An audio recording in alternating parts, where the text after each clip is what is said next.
I don't know why I even do a game plan for the show, Lisa. I don't know why I bother. You have, I think, the posted game plan for the show, but it's like a jinx. If I do a game plan for the show, it's like you are destined now, since you committed yourself to these topics, now you're destined to not complete them because you went public and said you were going to do them. It's very annoying. Yeah, well, that's probably why we have a list of like 64 things we haven't talked about yet. Hey, I'm going to need you to be in that positive vibe for me today. My God almighty. It is coming down left and right all over the joint. Wow. God. I'm really sorry to hear that. Tell me what's going on, Edward. How was your weekend? Oh, shush. All right, so Addie is hanging there by a thread right now. Right before I get on the show. I mean, literally the morning update.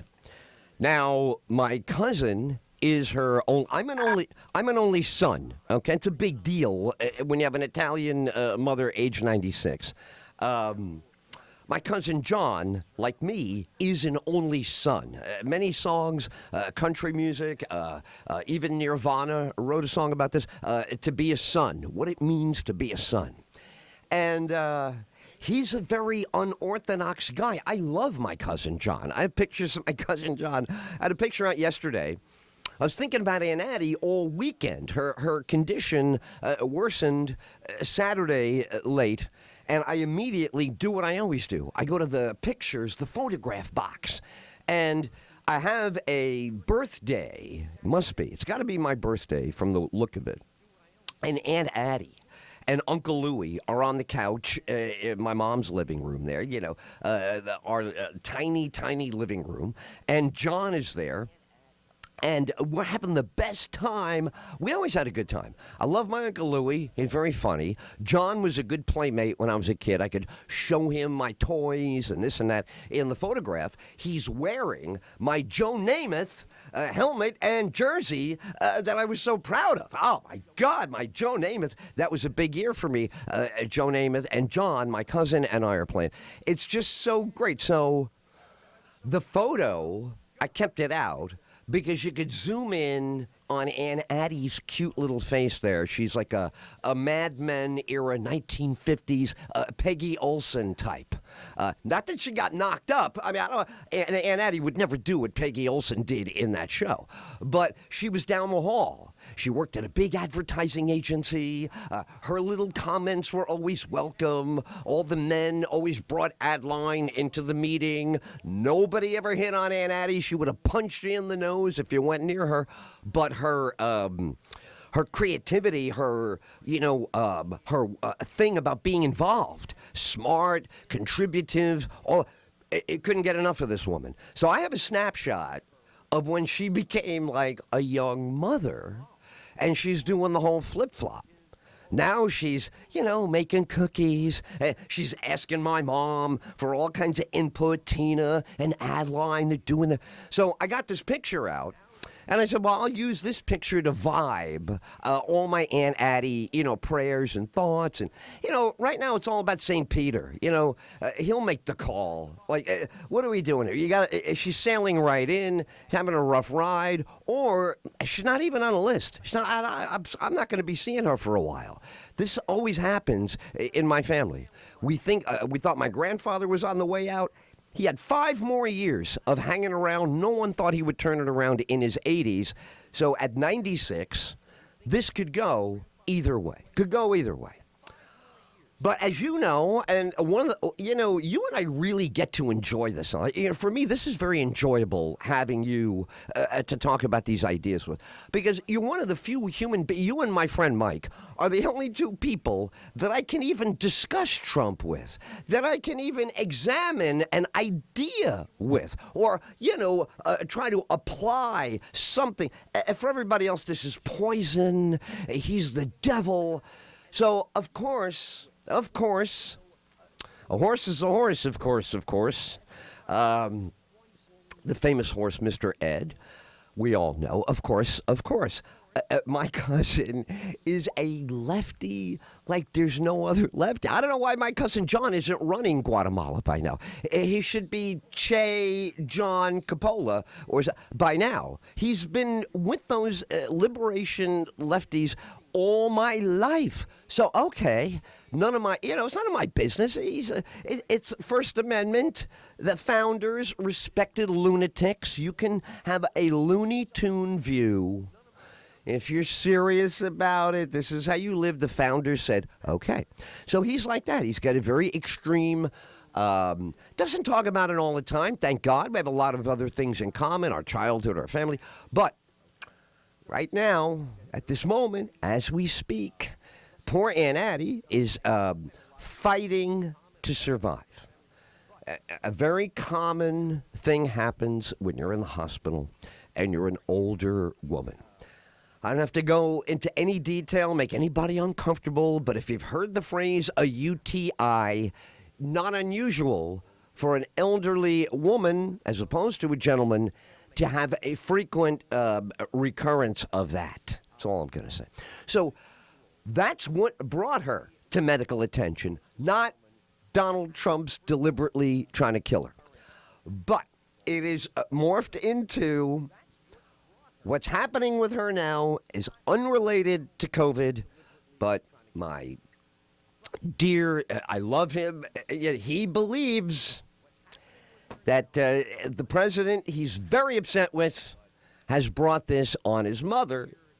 And now he's really, boy, you talk about fired up. He's, bouncing off the walls because, Trump let his mom, Trump let a virus into the country where his mother was, and he's infuriated by that.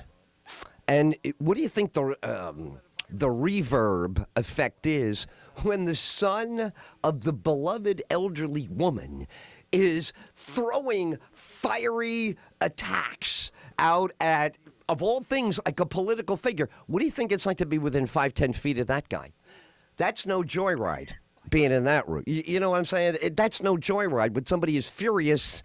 It's like, who was the guy with Sancho Panza, Don Quixote? Why don't we just go get a windmill and blame that? What are we doing? This is what we're doing, but this is what we're doing. In other words, it's not up to me what we're doing. No one asked me what we're doing. I've been through this. This is not fun, what he's going through. And, everybody who's an only son, forget about being a son, being a first son. How about being an only child? And you got to usher both of them to the pearly gates. So not easy, and that would be plenty, wouldn't it? Let's say that was all that was going on with me. Let's say that's all I had to deal with. Wouldn't that be plenty, Lisa? Yeah, you pretty much have a full plate on that issue, for sure.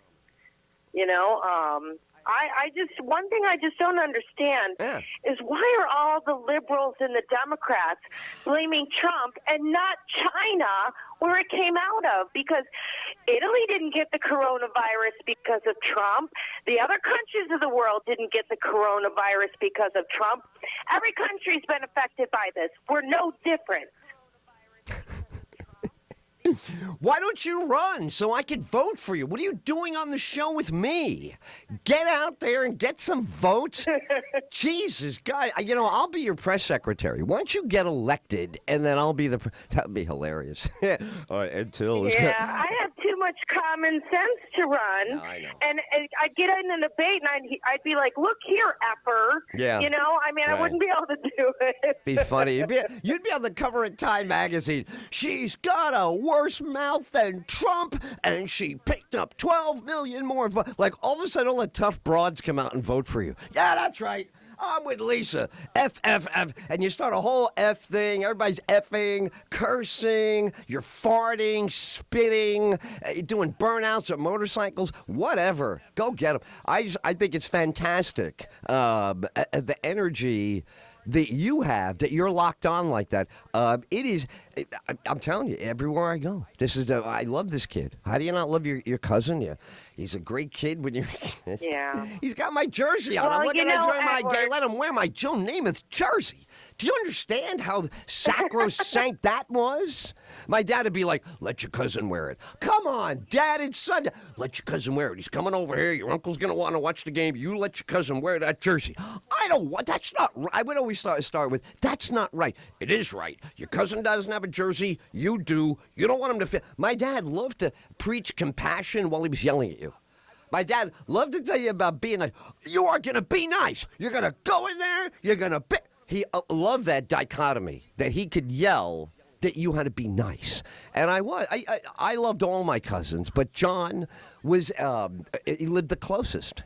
We saw Aunt Addie the most. My favorite, I've told the story 100 times on the air. My favorite thing when I was a kid on a Sunday, it would be about 4 o'clock in the afternoon. You're up in the Northeast. It's already getting dark. It's the end of your day off from school. It's getting dark on Sunday. That's very upsetting when you're a kid. Oh, man, they're going to come at me with the homework. Then I got to put my clothes out. Before you know it, we're counting the hours I go to bed to get The whole thing was falling apart on Sunday. I did not like Sunday. So out of nowhere, the phone rings. Aunt Addie.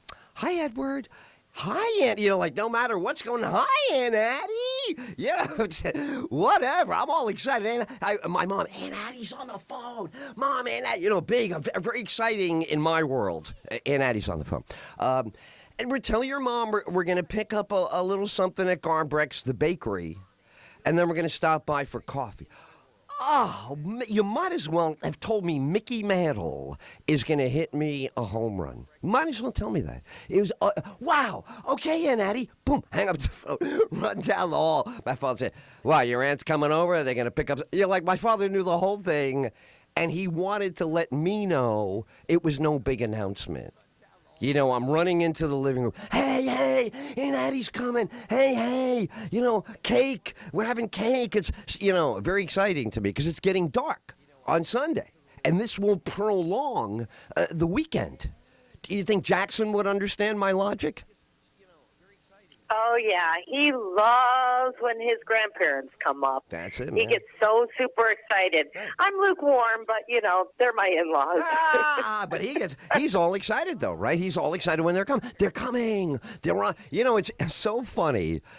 All of these things are designed now for high tech. All right. What am I talking about? All right. I got a Publix shopping delivery today. And the app did exactly what we used to do. It acted like we were going shopping for someone. Check in with me. Is this the right one? And I said, man, these kids are never going to know what this is like, but it's so much more fun with humans. Like I said, this is a very nice app. Publix is, off the chart. Customer service, please, may I thank you. Everything's green. Everything's nice. Everything's happy at Publix. Even COVID, it probably won't kill you at Publix. It'll just give you a cough. They want to put a golden glaze that everything is Rebecca of Sunnybrook Farm. Everything is a pristine. The sun is rising. But I will say to you, they're basing everything on when people used to do all this. Do you know how great it was when a person was talking to another person and you felt like it was a people thing? I mean, it's great. I mean, I said to the girl this morning, what a cute girl delivered. Adriana. How's that for a coincidence? Ed Tyll, a delivery girl. Adriana. I've never heard of this name before. I've heard of Adriana, but this was Adriana. And she was 818 area code. I said, so you're an L.A. girl. I said, you're from the Valley? And she's laughing. I said, I used to live out, rapport all the live long day. Why? Because that's what you really want. Do you want an app? Or do you want a human with a heartbeat, connecting with you? What do you want? Lisa. I want the heartbeat. And you know what the cutest thing I've seen at the store since this whole thing started, Edward? No. What? The wives are sending the men out to the grocery store with lists, and they are wandering around the grocery store absolutely lost. Yeah. I can't tell you how many husbands I have helped find things for their wives. They don't want their wife to go out to the grocery store and get sick. They're manning up, grabbing the list, and doing it themselves. Lisa, I thought that was the sweetest. Are they feigning, Feign? Are they feigning being helpless because you're cute, and they're like, let's let Smiley over here. She's helping somebody else. I could use. You think they're a little like, wow, I saw you helping this other guy. I don't know. What is sugar? My wife is asking me for sugar. What is that? Is this Domino's? What does she mean? Could you help me? Oh, is it right there? Oh, I can't really reach that. Do you mind just, let me see if you can. Thank you. Oh, I bet you there's some of that going on with you where they're faking it, man. Well, I've got my Kelly mask on, so how can they really tell what I look like? You're like, no, I like your post. I don't want to look like a troll anymore, so I went and put my makeup on. I don't want to look like you're like Aunt Addie. That's Aunt Addie. My mom won't notice, but you get Aunt Addie 4 o'clock in the afternoon, she'll be, oh my God, Tina, we didn't do any makeup, and look at us. My Aunt Addie was always had one foot in girly world, no matter what's going on. No matter what we're doing, 1 foot in girly world. Get my purse. And then it was some magical thing in the purse, had nothing to do with cooking. Like her and my mom, they'd be cooking. We had the smallest kitchen, but the two of them fit together. Two little women in front of the stove, sink, and table.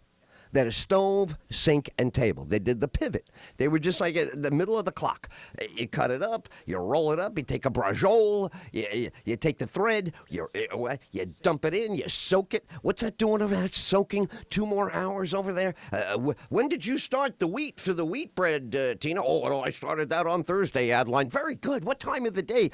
Oh, my God. They weren't. They were like a General Motors or a Henry Ford with the original conveyor belt mass production.